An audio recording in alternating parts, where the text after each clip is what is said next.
আমরা দেখতে পাচ্ছি যে নির্বাচনকে সামনে রেখে রাজনৈতিক দলগুলো নানা ধরনের তৎপরতা শুরু হয়েছে।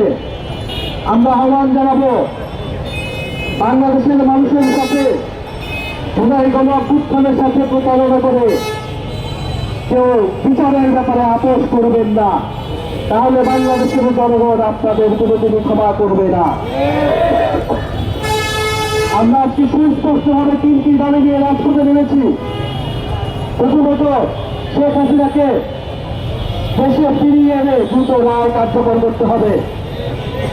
দ্বিতীয়ত, শুধু শেখ হাসিনা নয়, দল হিসেবে আওয়ামী লীগের বিচার নিশ্চিত করতে হবে এবং জাতীয় পার্টি সহ আওয়ামী লীগের সহযোগী যে দলগুলো রয়েছিল তারাও সমাজ অপরাধী এবং তাদেরকে বিচারের আওতায় আনতে হবে।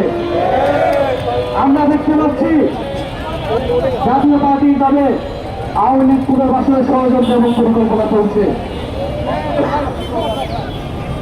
5ই আগস্টের পরে অন্তর্বর্তী সরকারের উদ্যোগে যে ঐক্যমত্য কমিশন প্রতিষ্ঠা হয়েছিল, সেই ঐক্যমত্য কমিশনের কোথাও জাতীয় পার্টিকে ডাকা হয় নাই।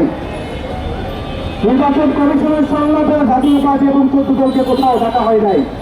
তাহলে কোন বেসিসে তারা নির্বাচনে অংশগ্রহণ করবে? জুলাই সনদের কোথাও জাতীয় পার্টিকে ডাকা হয় নাই, কিন্তু নির্বাচনে নাকি জাতীয় পার্টিকে ডাকা হবে। এটা একটা চক্রান্ত এবং ষড়যন্ত্র।